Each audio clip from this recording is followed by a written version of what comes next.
so your one was a middle finger. Hi guys, I'm back. I haven't posted videos in a very, very long time. Look a little different, maybe. But yeah, so as you guys may or may not know, because I have posted about it a little bit before in the past, depression, mental illness, it's very significant in my life in many different ways. And I've been told over the past few years a lot that I need to start a podcast. So here I am, starting a freaking podcast. This is mostly just gonna be about life stuff. Honestly, like, it's gonna help you understand maybe yourself a little bit better, understand everyone around you a little bit better. I've been working on my emotional intelligence personally since I was about 12 years old. So I feel like I have a lot of advice that is good advice, I swear. I've been told anyways. I won't lead you astray. And everything that I'm going to be saying on my podcasts too, like, there may be trigger warnings, because I'm going to talk about a lot of deep personal experiences that I've went through, because I think that depression, I have BPD, anxiety, bipolar, just multiple personality, like just all the different mental disabilities and illnesses. I honestly think that there's a stigma about it, that it makes you weak and it makes you less of a person. And I, honest to God, don't believe in that. And I want to spread that it's okay to talk about what you're feeling. It's okay to feel the way you feel, and you shouldn't have to hide it because society is going to think of you less. I grew up most of my life without friends, and I really don't care that much because I have helped so many people just by being so open and made so many connections with people who've needed those connections throughout my life. So that kind of sums up what my podcasts will be about. Obviously touch base on different things. I'm all about women empowerment, all that jazz too. But this podcast is my first one, and I want to make it about coping skills. Today is a very significant day for me, and this week has been very, very, very, very tough. Not only for me either, but also someone very important in my life. We'll start with him, which he is the inspiration for this video. Someone in his family had a heart attack, and he had to jump to the front and take care of everything and everyone. And he's very, very stressed, overwhelmed. He's not old enough. He's not ready to run a whole household, raise kids, take care of his mom. You know, like there's a lot going on. There's puppies, you know. And he doesn't know how to cope.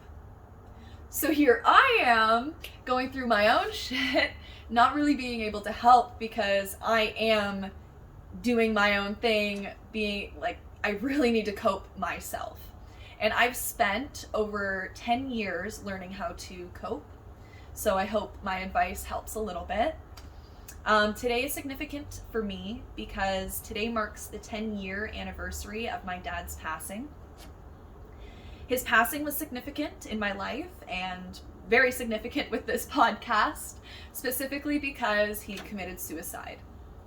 My brother and I were the only ones who saw it, but it's definitely affected me, my mental health, and driven me to really want to understand mental illness in a whole. And obviously, seeing that as a young child, I was 12 years old, I needed to learn how to cope. I still see it some days, so it's definitely an important thing to learn how to ground myself. And this is how I do it. It started unhealthy. Very, very, very unhealthy. I cut myself. It was a way to heal myself physically when I couldn't heal myself emotionally. And when you cut yourself, it releases endorphins, which is a happy chemical that creates a little bit of a release for you. It's not a real release. It is just to help you not feel as much pain as you're physically feeling. So obviously, not recommended. Duh. But yeah, I struggled with that for a long time, and I am now 6 months clean. Before that, it was a year. So, it is an addiction, and it is hard, but that's where the coping skills come in. So the healthy coping skills started when I realized that my cutting actually was a problem. I was so young when I started. I was 13. And I Googled how to cope. How to, I didn't know what to do. So the things that came up were like drop a deck of cards on the ground and do pick up 52, but in order of like how they should be, from suit, ace to king, And I did do that stuff when I was really, really in the mood to hurt myself, and it did help. So, I do recommend that, but it's not something that would have saved my life by any means. Another coping skill that I came across was writing on my mirrors. Just beautiful, or I have a little sign up there that says smile every day. Just little reminders here and there that my subconscious can register that helps me have a better day, and just reminds me that I do love myself. And that's very important too. When you constantly remind yourself that you are loved, even by yourself, because that's the most powerful thing, is loving yourself. The coping and like getting yourself out of that negative place really becomes an easier practice for you. Another thing that really helped me was meditating. I came across it in acting school. They made me sit down every day and do meditation exercises, and I didn't realize it at the time, but it really did help. I broke down crying several different times during different sessions just by breathing, and it's really, honestly, just an emotional outlet. The imagery that I really, really love myself is when she says you have to breathe in through your nose in counts of 7 and picture the breath and the air that you're inhaling going into your nostrils, up into your mind, down your neck, into your lungs. Feel your chest expand. And now exhale through your mouth in a count of 7.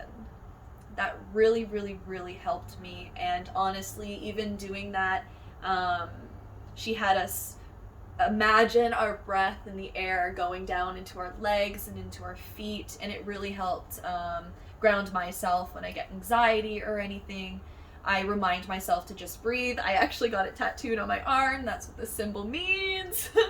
So that's definitely another coping skill that is very, I don't think it's appreciated enough, how much we, as ourselves, if we're reminded to take a few breaths, our heart will calm down, our brain, honestly, it's amazing, how much that can do for you. More coping skills. Oh my gosh. Let's talk about more negative coping skills that I've came across. I came across a coping skill. I used to smoke weed to cope with depression. So if I was having a rough day, or if I was just done, oh my god, I was smoking some weed, or if I was I was just I don't want to do anything, let me just smoke weed and lay in bed. That's bad. That's definitely bad. I think weed should be used more for fun, or if you have chronic pain issues, or cancer, any illness. It's definitely more of a medicine than it is something for you to abuse. because it does have negative effects on you and your brain and everything like that too. And I'm gonna end it off on a good one. I think I'm gonna do one more coping skill. And a really good coping skill that I came up with personally was drawing myself a nice warm bath, actually. I used to have a really, really big phobia of baths, and I just ended up dumping one big thing of bubble bath in a bath one day and was like, okay, let's freaking get in this thing. And I played with the bubbles, and that calmed me down. It made me feel so wholesome. Like, some instrumental music to make it, like, instrumental music really helps me feel and get out what I'm feeling without words and someone else telling me what I'm feeling, you know? So that's also something I recommend, instrumental music. And bubble baths. So I guess that was 2 things to end off this podcast. So yeah, just find what works for you, because, you know, everyone's different. I recommend Googling it like I did and starting somewhere and really trying to discover yourself. What calms you down? Humming calms me down too, like, I don't know if you heard that, but that is one sound and one hum that calms me down. It's actually used for babies, so that's probably why it calms people down. Yeah, so hopefully you find your coping skill. If you have any questions, please let me know. And I can't wait to talk to you again. I don't know what the next segment is going to be about. I'm actually thinking it's going to be something cool. Yeah, something cool. Fucking idiot.